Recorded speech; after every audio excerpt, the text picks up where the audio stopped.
Mute. Naka-mute ka ata, sir. Senator Drilon, hindi ka marinig. Hindi po ako nakamute. I'm O, on. bahay na signal. Wala. Hindi ko po alam, but tinitiyan ko lang, hindi po ako nakamute. Something's wrong, probably with our technological connection. Mr. Chair, I can actually hear Habang the wala si minority Senator leader. Drilon.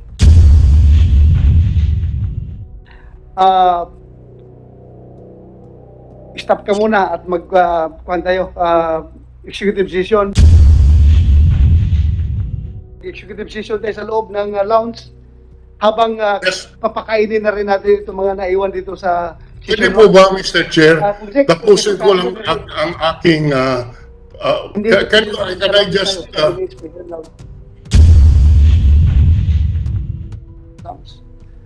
So, can I just... si IBG, you have any update? You have the floor. Yes.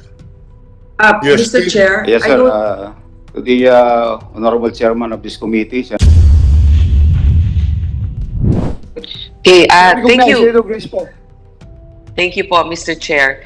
Actually, alam naman natin na may pending application ng franchise yung Lucky 8. At nung ito'y dumating sa amin, no, sa committee namin, syempre bago itong ganitong klaseng pasugalan na humihingi ng prangkisa, talagang napakahirap suriin, ano.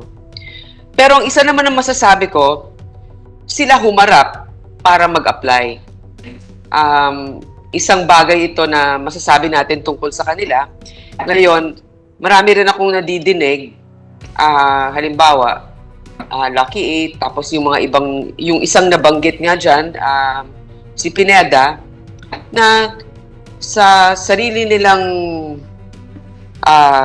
kilos, may mga nagsasabi na nakakatulong sila. Ngayon, ang importante ngayon na talakayan natin, ito, siguro tatanungin ko si Mr. Atong paano yung nagiging kooperasyon ninyo sa mga pulis ngayon sa pag-iimbestiga? Kasi nga, di ba may mga sinasabi na sira yung CCTV doon sa Sabungan, naayos na ba yung mga CCTV na yan? Pangalawa, anong klaseng kooperasyon ang binibigay ninyo? Meron din ba kayong mga pinagsususpetsahan? Kung hindi talaga kayo ay responsable dyan, ano ang nakikita ninyong anggulo ngayon dito sa mga nawawala na ito? Kasi yun ang talagang punot dulo nito. Mahirap natin talakayin ang isang prangkisa na may mga kasong ganitong nakabinbin. Yes, Your Honor. Yun po. Yeah, you can respond, please. Okay. Your Honor, about CCTV, okay. Napanood ko rin po na napapagalitan din ng PAGCOR dahil sa hindi sila nagihigpit sa amin sa CCTV. Ang CCTV po sa PAGCOR, ang nilalagyan nila ng CCTV inside casino lang. Hindi po kasi nila teritoryo ang mismong arena eh. Wala talaga kasi sa amin studio lang po eh. Ngayon, yung pag naikukwento ko nga kung paano kami, kung makikita niyo yung studio namin,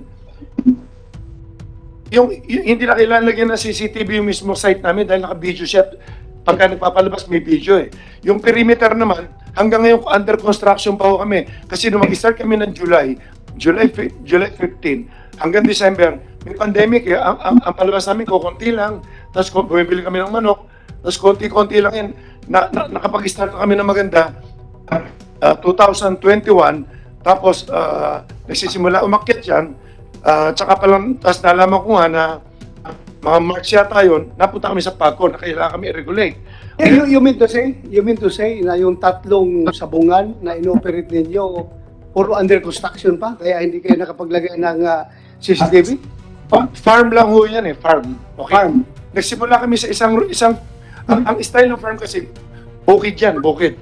May pader. May pader, wala. Nung una, walang pader. Ginagawa namin yan sa isang lang, yung rueda lang. So, yun ang ginawa namin arena. So, tapos yung mga manok, yung mga cockhouse, kanya-kanyang cockhouse yan, may mga air condition. Nung una, wala pa nga air condition eh. Nakalagay lang eh. So, within few months, nagsisimula pa lang kami ayusin. Tuloy-tuloy ang construction hanggang ngayong oras na to.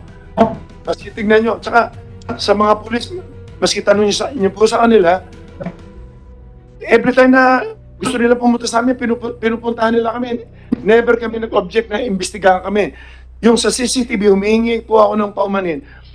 Ilang hektarya yung lupa namin sa Lipa? 33 hectares. Hanggang ngayon, pinapadiran pa. Tapos yung sa Santa Cruz namin, 10 hectares, 11. Hindi naman kami makapagpadir ng ayos dati dahil yung pandemic, mahirap yung mapagtravel. Okay, for Lipa, sabi mo, open na. With the indulgence of Senator Grace mo, is it okay na this, mag-follow up lang ako? Go ahead, sir. Nakikinig lang din po ako. Thank you, Mr. Chair. Yeah, thank you. Sabi mo, sa Lipa, 33 hectares, tapos kinukural ninyo. How about Manila? I think this Manila Arena is already built up establishment. Manila Arena, nagawa po namin dati yan as cockpit. Hindi po nakapagsabong dyan. Santa Cruz, nakapagsabong lately lang nung pinayagan lang ng IATF. Matagal naka-stack yan, idle yung lugar eh. Kaya nga, kung matagal na rin itong walang CCTV. Wala po, kagagawa lang yan na yung bagong gawa lang yung arena na yan eh. Tapos inabot nga, ginawa yan nung wala pang COVID no, nung wala pang pandemic, kagagawa lang yan. Wala pa eh. Wala talaga. Pero meron na pinalagyan ko na ngayon. Ngayon, kung signal nila, pinalagyan ko kasi ginagamit na po namin, Your Honor. Senator Lacson is recognized. As a manifestation, I noticed that we've been straying away from the intent of this legislative inquiry. No, para nakalimutan na natin yung mga nawawalan sa bungero. We're more interested in to hear from the PNP kung meron na silang progress sa investigation kasi ito yung medyo bitin last hearing. So, Yes, sir. I refer to you, Mr. Chairman. Yes, sir. Just an observation. Magdadalawang oras na tayo, hindi pa natin natatakil yung intent, the intent of this legislative inquiry, Mr. Yes, sir. I agree with you, sir. I agree with you. Pinagbigyan ko lang ito si Mr. Atong Ang kasi inimbita natin. Pinagbigyan ko lang magsalita. But can you wrap up? Mr. Chairman, Yes. before that, so that we can move forward, siguro, i-diretso na lang ni Mr. Ang yung sinasabi niyang conspiracy. Okay na, naintindihan na namin lahat yan. Problema sa ganito, tapos yung rules, ganito ang batas. Yung conspiracy, diretso mo na yun para malaman na natin. Doon tayo, para makapunta na tayo doon sa mga biktima. Kasi gusto rin parinig ng mga biktima yung conspiracy yung sinasabi mo. Go ahead. Yes, you can, pwede mo i-share sa amin yung conspiracy theory na sinasabi mo? May conspiracy against you. Okay, please share it to this committee. Dire-diretso na po lahat, no? Ang ano ko po kasi. Kung gusto mo, di ba, you are asking for executive session? So, mamaya na yan, sa executive session, sabihin mo. Okay, so, kung pwede tayo mag-break lang ng mga 10 minutes. Okay. Nila Senator Lacson para yeah, we can give it to you. Kasi may involved din ng mga magugulo rito. Yeah, but before that, I would like to recognize Senator Franklin Dillon. Thank you very much. Thank you very much, Mr. Chairman. Just a few questions in relation to this, the subject of suspicion that about 31 of our sabong aficionados have disappeared. The reports indicate, Mr. Chairman, that the motive for the abduction is fixing of the cockfights. Yun pong nangdadaya. In fact, ngayon, mayroon pong sinasabi si Mr. Ang may conspiracy. So, sa aking tingin, tama po ba sabihin natin na malaki ang involved dito sa isabong kaya kailangan malinis ang pagpapatakbo ng industriya ito, matawag natin industriya. In other words, the stakes are so high that we must, that the operators must maintain the integrity of the cockfights. Tama po ba yan, Mr. Alomang? Your Honor, yung tungkol dyan sa game fixing na yan, ito pala kailan maintindihan nyo. Pakisagot lang po, importante sa atin, Hindi po. Oo, pakisagot lang. explain ko lang muna kung ano yung kinikita lang namin dito. Hindi po kami lumalaban. Out of 100%, kumukuha lang kami ng 5% lang. But So, before we go into that, gusto ko lang yung tinatanong natin, kailangan may integridad yung ating sabong para po tuloy-tuloy ang betting natin. Tama po ba yan? yes, Your Honor, kaya mahigpit Yes. po kami. Sa ngayon Yes. po, wala kami nakikitang game fixing sa amin. Dahil Kaya pagdating po- pa lang po naman, sinecheck na namin, pati mga tare. Pumapasok yung mga tao, lumalabas, kung nagkakaproblema po sa labas, wala naman po nangyari patayan sa loob sa amin eh. Okay. Ang dami kasi senaryo, ang dami sindikato rito. Kapareho Okay. niya master agent, 1.2 million ang master agent namin. Master agent, gold agent, lahat. May kanya-kanya pong buhay lahat yan. Hindi po namin alam kung ano yung, siyempre nasa sugal sila. Yung iba nasa drugs, nagkahalo-halo po eh. Kaya, Ganun Mr. po. Ang, Yung integrity, totoo can po you yung sabi give nyo, Mr. kailangan Ang, namin. please, Yeah. Please, Please, let's hear Mr. from Senator Dillon. Go ahead, sir, go ahead. can you give the committee an idea kung magkano po ang betting sa isang sultada? Just to have an idea of what we are talking about here. How much is the range of the bet per sultada? Magkano po? Well, Yeah, you have the floor. hindi po pare-pareho dahil simula umaga mas mahina yan. Nagpipik yan sa hapon, sa gabi, tapos... Okay. On the average lang po, on the minimum and maximum, Mr. Ang. Well, every day, mga 1 to 2 billion every day. 1 to 1 billion to 2 billion a day. 1 billion to 2 billion a day. Kumukuha lang kami ng 5% dyan. 2% binibigay namin sa master agent. 1% para... Teka po, isa-isahin natin dahil ako po hindi sanay dito. Although lumaki po ako sa aming bayan sa Iloilo, marami pong sabong but I have never been familiar with it. So you're saying, bawat araw, 1 billion hanggang 2 billion ang betting. Tama po ba yan? Yes, Your Honor.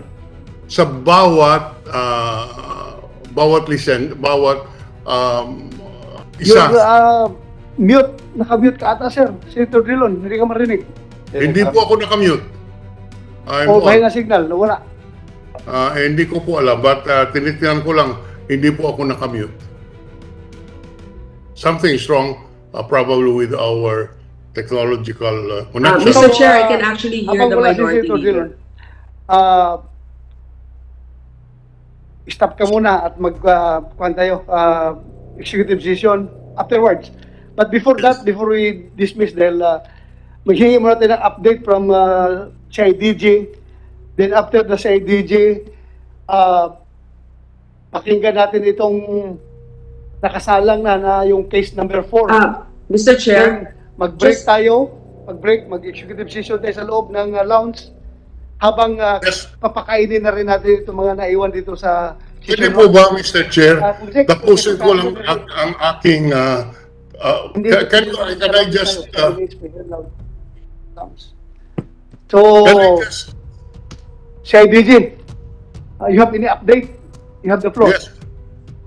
Yes, Mr. please. Chair, Yes, I sir. don't, To the Honorable Chairman of this committee, Senator Ronald De La Rosa, sir, and to the other Honorable Senators. Magandang umaga Sandali po, lang, sir. kabilis ng turnover ninyo. Yes, sir. Yeah.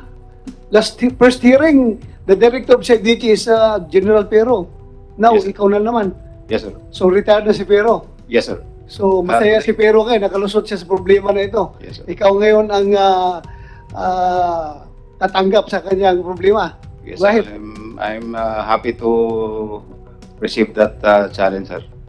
Thank you. That's what I need from you. Yes, sir. You should be very brave enough to handle all these problems. Yes, sir. Continue. Because I've been with the CIDG for a long time, sir. I'm Police Brigadier General Eliseo Cruz, the newly designated Acting Director of the Criminal Investigation and Detection Group. I just assumed my position, sir, last March 2 this year. And I'm going to present to you the updates of the investigation that the CIDG has conducted for the 31 missing persons. 31, Missing persons, sir. or last count natin, 34, di ba? Yes, sir, but We are only handling 6 cases, wherein 31 persons. Oo, pero huwag niyo pabayaan yung Yes, sir. yung 2 cases na involving 3 biktima. Yes, sir. We are also Isa mong related rin yun, di ba? Yes, sir. We are also coordinating with the other PROs, which are handling. I suggest, hawakan mo na dahil sabi man ng Chief PNP. Yes, sir. Hawakan mo lahat yan. We'll do that. Yeah, hawakan mo lahat yan. Continue. Yes, sir. There are 6 cases being handled by the CIDG involving 31 missing persons coming from the provinces of Bulacan, Rizal, Quezon, Laguna, and Manila. And these cases happened in the premises of Cockpit Arenas. And 1 in Manila, 4 in Laguna, and 1 in Batangas. For the incident that happened on January 13, 2022 in Manila Arena, located at Santa Ana, Manila. We would like to inform this honorable committee that we have a breakthrough in our investigation. A vital witness gave his statement that he saw how the victims were held and loaded by security personnel of Manila Arena in a gray van parked at the basement of the said arena. The witness is currently in a safe and secured environment being guarded by the CIDG. There are 14 persons involved in this case that the witness implicated, and he positively identified 6 suspects and 8 are still unidentified. For the incident believed to have happened in Santa Cruz, Laguna on January 13, 2022, considering the statements of their families that victims went to Santa Cruz, Laguna, Cockpit Arena on the said date but failed to return home and remain missing until this date.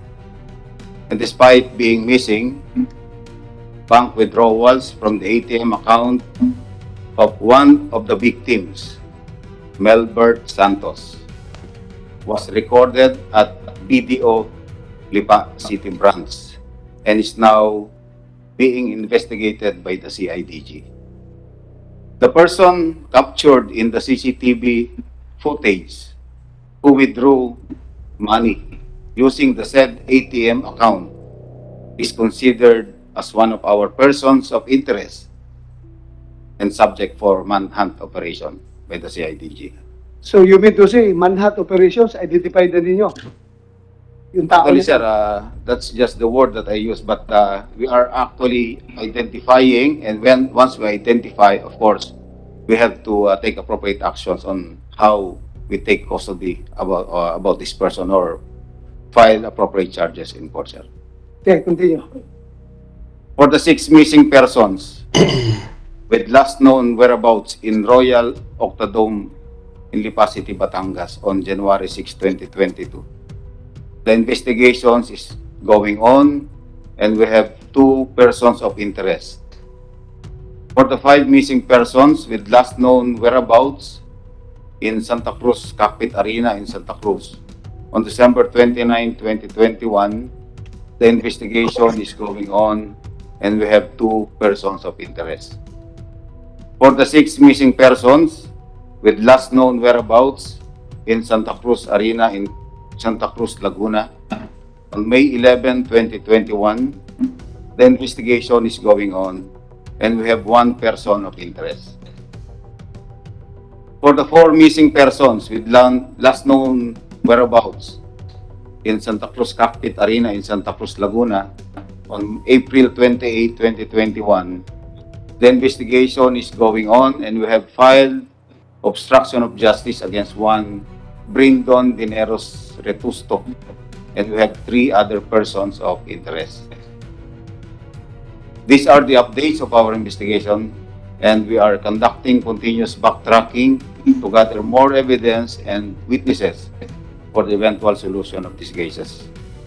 And we are sure, sir, the honorable committee, and of course the Filipino people, that the PNP will pursue this investigation to its fullest, leaving no stone unturned until we ferry out the truth and serve justice.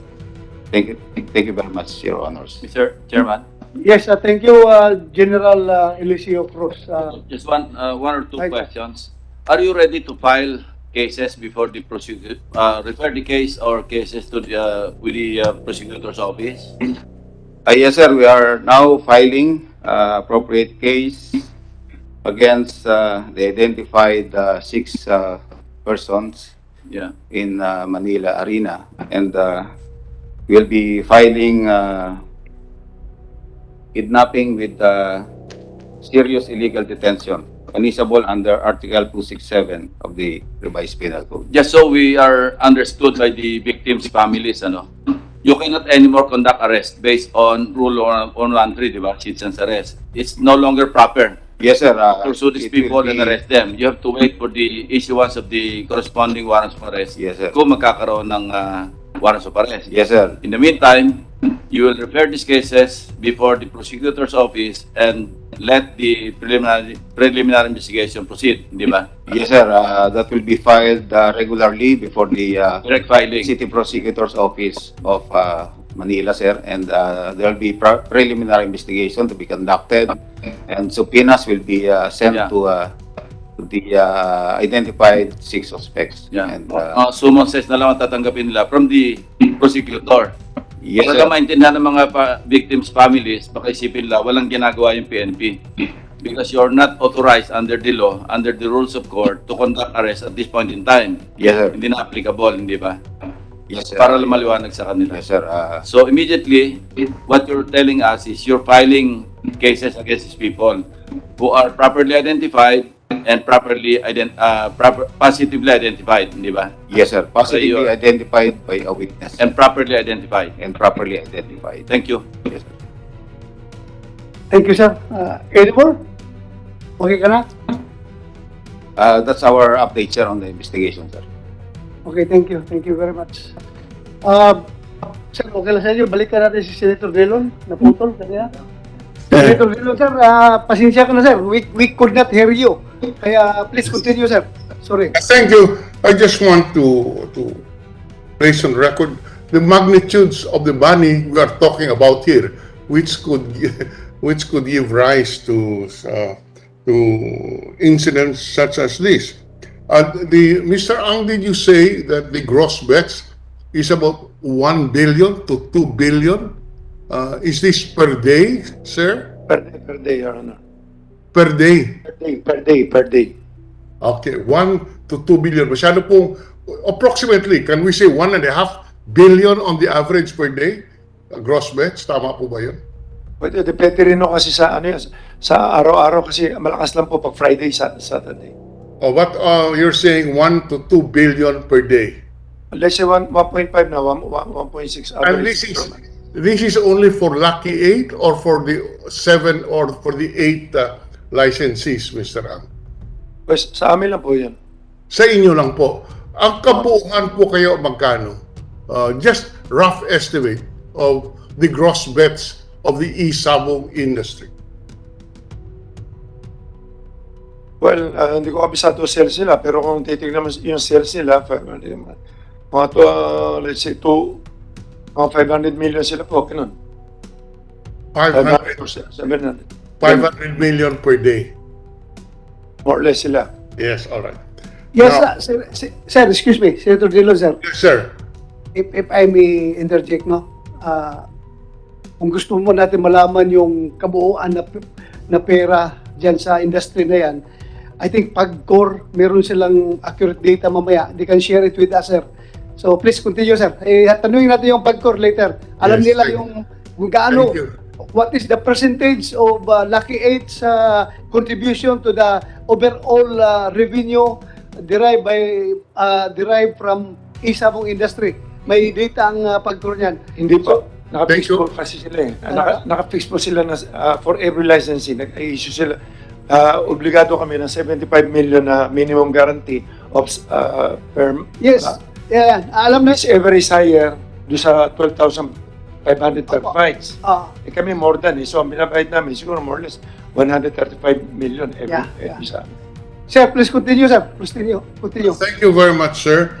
So if we're saying, Mr. Ang, kung sinasabi po natin, ang gross bets on the average would be at least minimum 1 billion to 2 billion per day.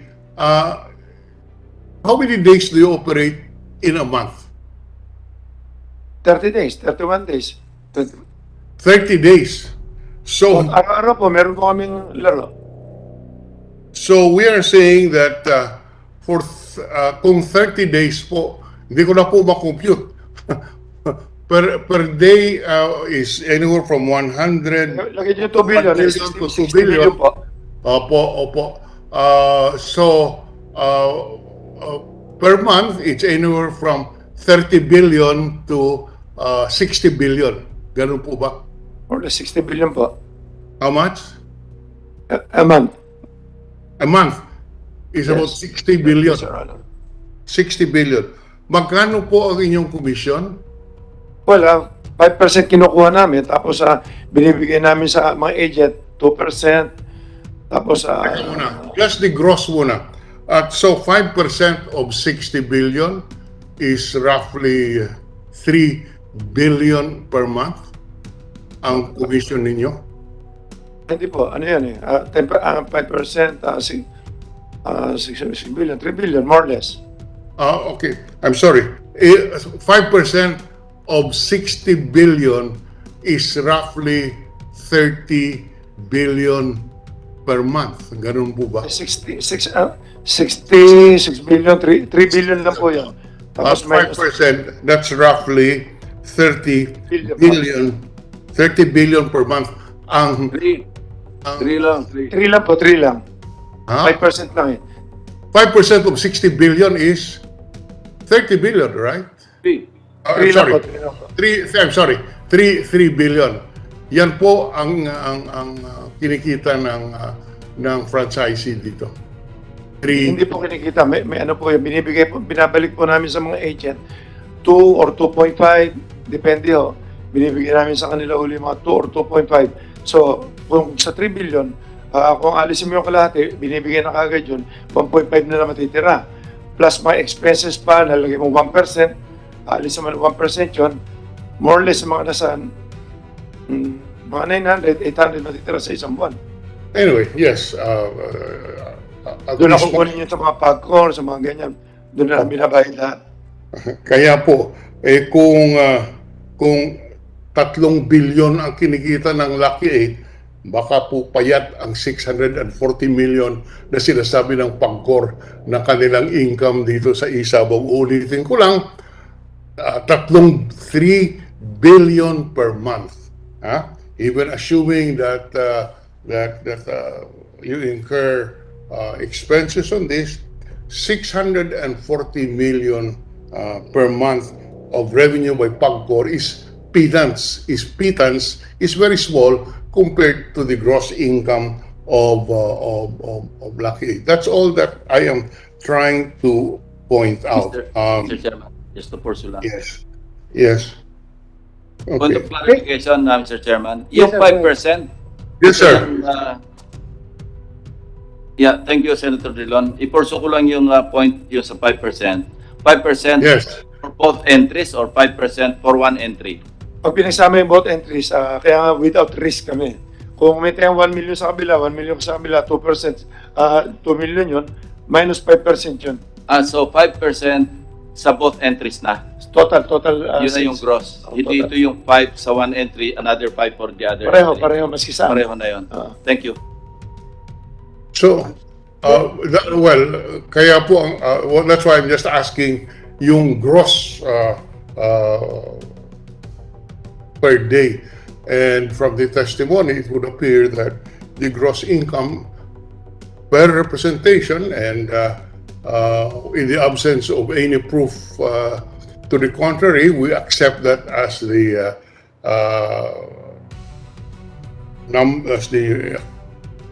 gross income of each licensee. Yan lang po muna. We would love to hear from the PAGCOR on the exact amounts.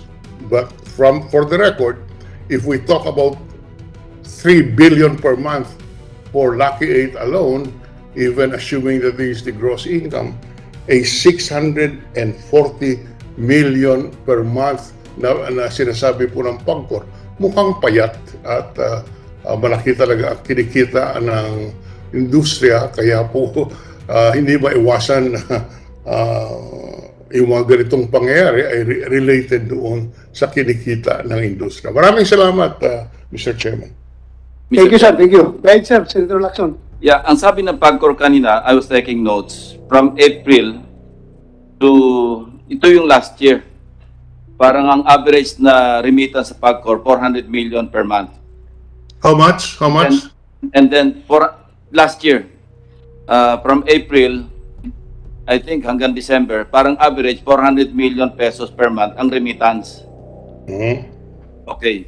January to date, nag-increase ito sa 640 million per month.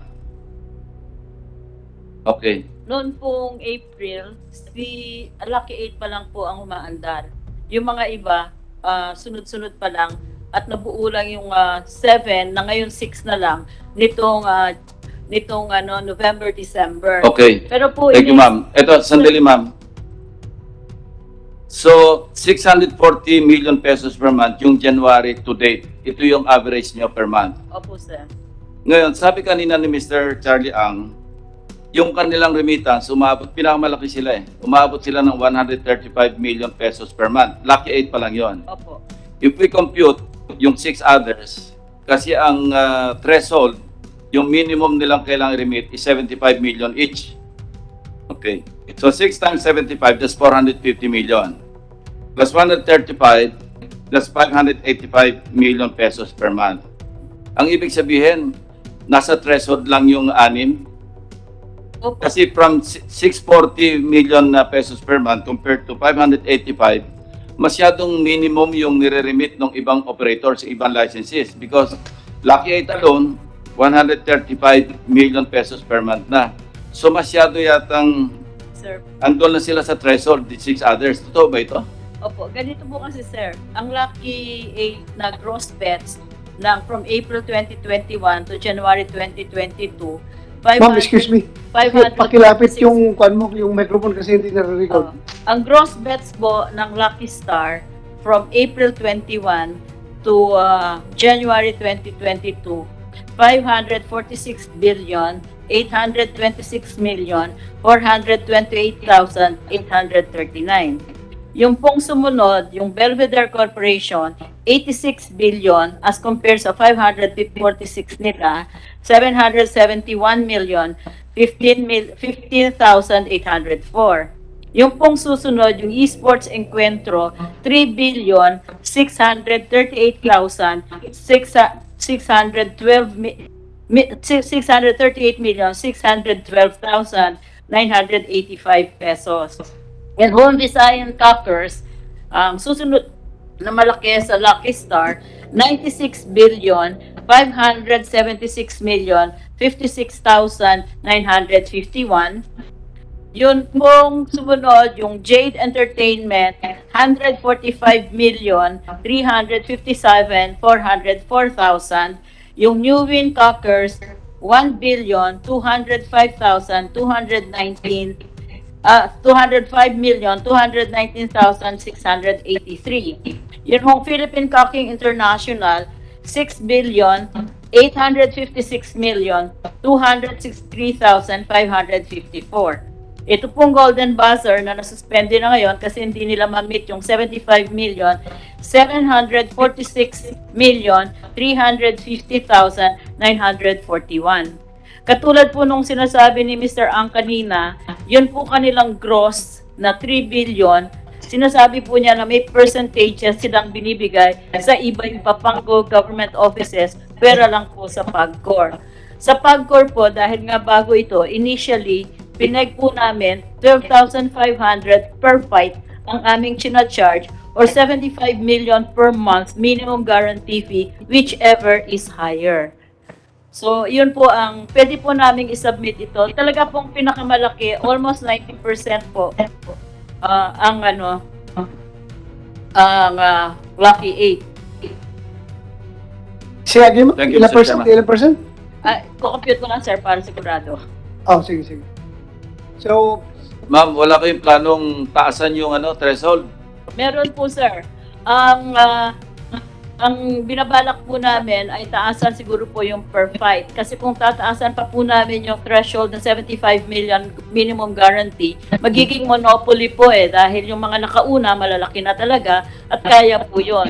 Yung mga iba na maliliit pa na nag-struggle and they're trying to enter the business, hindi po nila makayanan kaya automatically hindi po sila makakasali.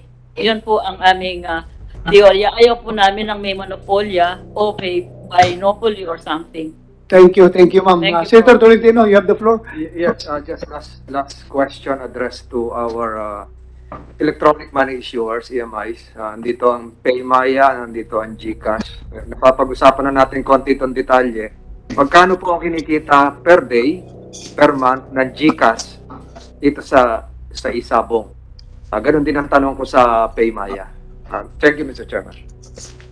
Good morning, Mr. President. You are Paymaya or GCash? I am from GCash, Your Honor. Thank you. Please introduce yourself. I am Attorney Gilbert A.S. Cotto from GCash, Your Honor.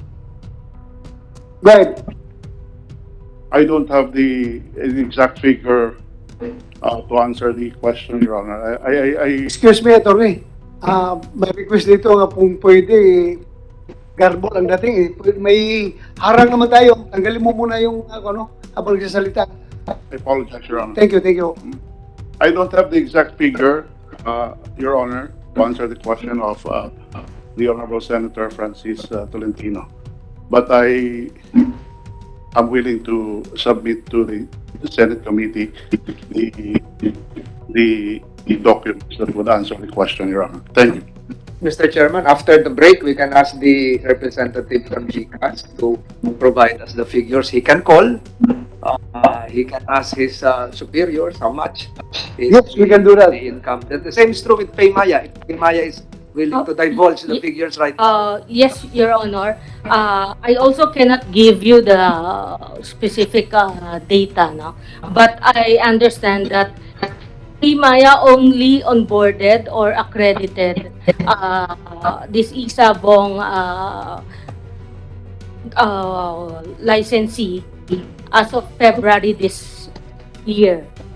But after the break, Your Honor, I will consult and maybe they can provide the data needed by this committee. So, also GCash, can you provide after the break? Kaya mo?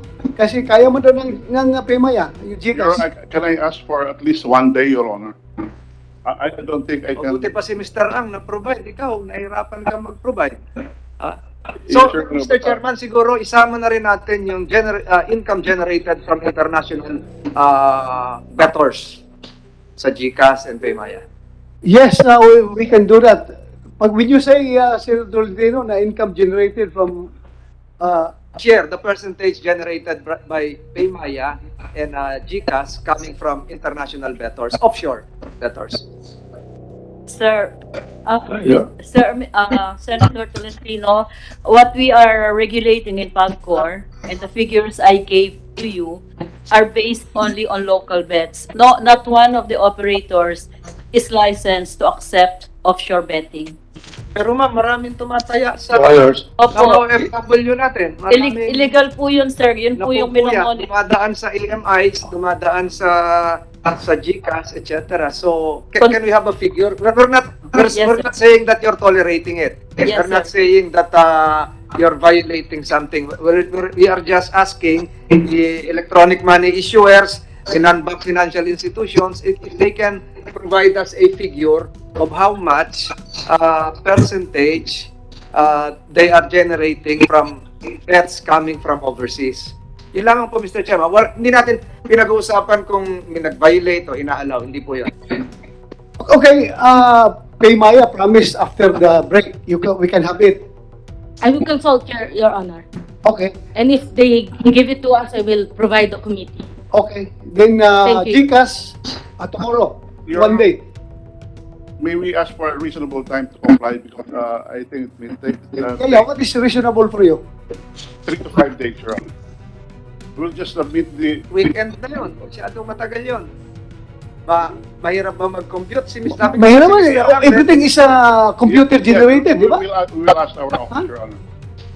Kaya nga ng Pimaya after the break eh. Kasi everything is computer. Pindot-pindot ka sa computer, nandiyan na yan. I will try to ask the office, Your Honor. So kailan? At Kailan? least a day, Your Honor. A day. So tomorrow, we are expecting that tomorrow.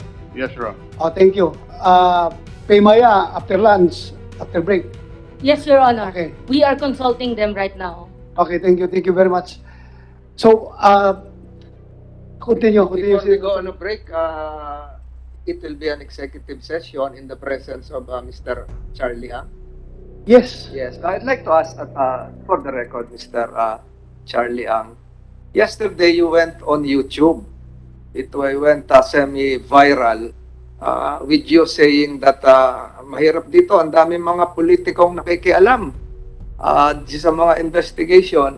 Are you referring to this panel or the personalities present here? Kasi makakaharap ka namin sa tanghalian, tapos masama pala ang loob mo sa amin. So kami ba yung lumalabas sa YouTube na galit ka, na di umano may maraming politiko na hindi ko mahaba yung YouTube mo eh. Are you referring to us? Just for the record. Pwede ko po makita yung YouTube na yun. Kasi baka interpretation niyo lang yun. Hindi ko alam yung sinasabi niyo, Your Honor. Lumabas po yung kahapon at di umano ay mahaba yung sinabi mo. It was shown to me. So perhaps you can ask your colleagues, whoever videoed you there, baka it was taken in your off moment time na galit ka sa mga nag-iimbestiga. So yun lang gusto ko maliwanagan. Yun, magsasalita ko sa Kung wala ka maalala, galit ka ba sa amin? Hindi po ako pwede magalit. Mga kaibigan ko may mga pinagsamahan po tayo maski pa paano eh. Ba't ako magagalit? Your Honor, tsaka wala po ako nilalabas sa video. Ang huling-huling video ko, yung huli nga na sinisita ko na nung nagpahuli ako sa mga NBI tsaka si IDG. Yun na isang i-explain ko mamaya. Na nagte-threat daw ako. Hindi ako nagte-threat eh. Nagte-threat ako doon sa mga, ang dami na namin napahuli. Sa NBI tsaka si IDG. So in short, hindi ka galit sa amin, ha? Impossible. Okay. Lahat po kaibigan Thank you, ko eh. thank you. Hindi ka galit. But please, review that video. Dahil ang dating kay Senator Tolentino kasi, medyo galit ka sa mga politiko na nag-imbestiga itong insidente na ito. Well, for your information, alam mo, break kami ngayon, Mr. Atong Ang, break kami ngayon sa Senado. Pero gumawa kami ng inisyatibo na mapagbigyan talaga yung kahilingan ng mga pamilya ng 34 na nawawalang tao na maghihikan na kami ng hearing. Kaya sana huwag mong personalin yung aming pagkakandak ng hearing. Trabaho lang po ito. Walang personalan. Kaya sana hindi ka magalit sa amin, ha? Your Honor, gusto ko nga para maklear naman kami. Okay. Gusto ko. Tsaka, never ako magalit sa politiko kasi lumaki na ako na puro politiko rin kasama ko eh. Actually, may mga pinagsamahan nga tayo lahat, maski pa paano. Ba't ako magagalit? Wala naman kayo masasabi sa pagkatao ko. Hindi Okay. ba? Thank you. Mr. Chairman. Go ahead, Senator Pimentel. Yung sasabihin ba ni Mr. Ang sa executive session, hindi mo kaya sabihin dito sa open session? Andiyan, parang naririnig tayo ng regional director ng NBI, baka may informasyon siya makuha ron. Ayan namang si director ng CIDG. Hindi ba pwedeng sabihin mo na lang yun sa open session? Kung pwede ko po sabihin, basta pinayagan niyo ako sabihin ko sa open, okay lang. Suggestion ko lang kung pwede ko sabihin mo na sa inyo, saka yung sabihin sa akin kasi baka naman mali. At isingila ako na advice. Hindi, ganito eh. Ang sasabihin mo are some facts na alam mo, some opinion. Basta wag ka lang manira ng tao na openly libelous na so ano masama, di ba? Hindi ka naman sasadya na sisiraan mo yung tao na walang ka-basis-basis. So, kasi I'm sure marami interesado kung ano sasabihin mo, di sabay-sabay nang marinig ng lahat. Ewan ko, I'm sure na si chairman namin is accommodating your request. And then nag-request ka kasi may agam-agam ka na baka hindi mo pwedeng sabihin in open session. Pero kung kaya mong sabihin in open session, I suggest wag na tayo mag-executive session, open session na. Gugulo talaga. Mas maganda ang Okay, sige. so request mo yun. Gugulo talaga. The chair considers your point. Pakinggan ka namin in executive session. Anyway, yung tanong ko, wala namang right or wrong answer, opinion, yung position. No? Okay. Sige. One last back, mag-break na pa kami sa chairman. Tanungin ko lang si Police Major General Cruz na si IDG. Yeah, go ahead. Go ahead. So, no, I'd like to congratulate him kasi meron na mga tinatawag na breakthrough, sir, no? Maybe work ng predecessor mo pa to, pero you were part of this. 6 already identified, sabi mo 14 suspects dun sa Manila Arena.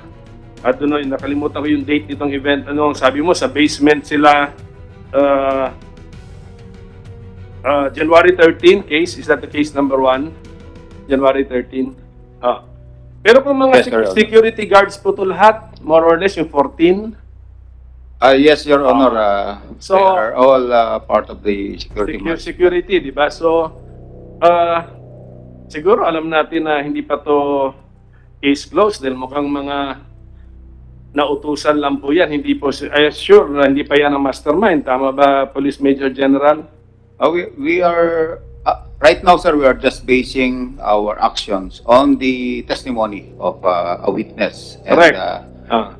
and other evidence at hand. So, Yeah, ako lang. Ito lang pakiramdam ko. Medyo malayo-layo pa ito na matapos. Because imagine 14 security guards abducting 6 people dun sa case number 1. Yes, sir. 14 security guards. Ba't naman kaya nila gagawin yan? So, napag-utusan lang. There must be some higher power or higher person or authority above the security guards. Yung tawagin na lang nating mastermind. So, that is just the feeling I have. So, I hope that you pursue that possibility, no? That this does not stop at the security guard level. Yes, Your Honor. That's always the course of our investigation in CIDG.